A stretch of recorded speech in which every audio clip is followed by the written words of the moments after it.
çok yüksekli, keyfiyetli çaydır. Bu bütün dünya standartları miqyasında bırakılıbdır.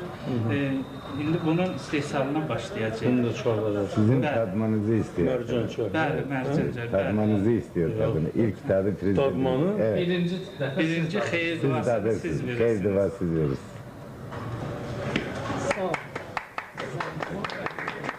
Bəs o Ceylon, Hindistan çayları yaxşı tutulardadır.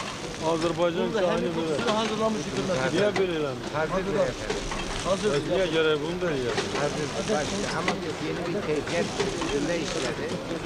O karışımla beraber o çay başladı. Azər çay. İnşallah bunu tekrar Rusya'da meşhur edeceğiz. O bunu Azər çay. Karşımız. Onu geniş yaymaq lazım. İnşallah.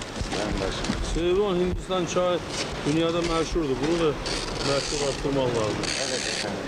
Artık dünya globalleşiyor. Her türlü çayımız olsun. Azerbaycan çay Olsun. merkezi olsun. O əlbəttə olsun.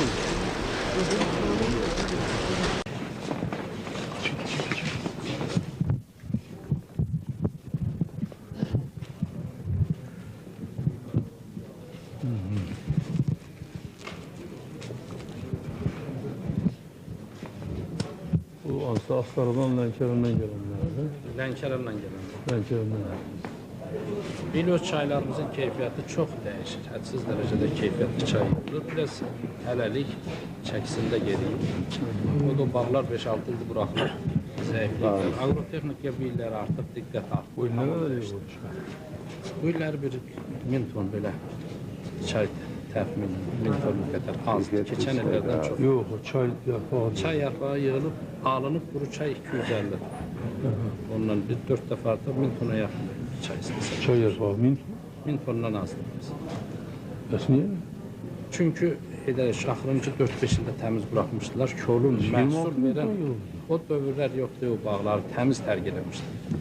Əgər bir ildə gec bu siyasətə başlasaydı, inanın o çaydan heç nə qalmazdı. İndi tamam dəyişib. Cəmaatın 26 min ton biz çıxarırıq. 26 min tonun istehsal ilə bağladan cəmi 4-5 min məhsullar var. Bağlar tərk eləmişdir. Sağ ol, sağ ol. İndi də tamam qayıdıblar bağa, diqqət artıb.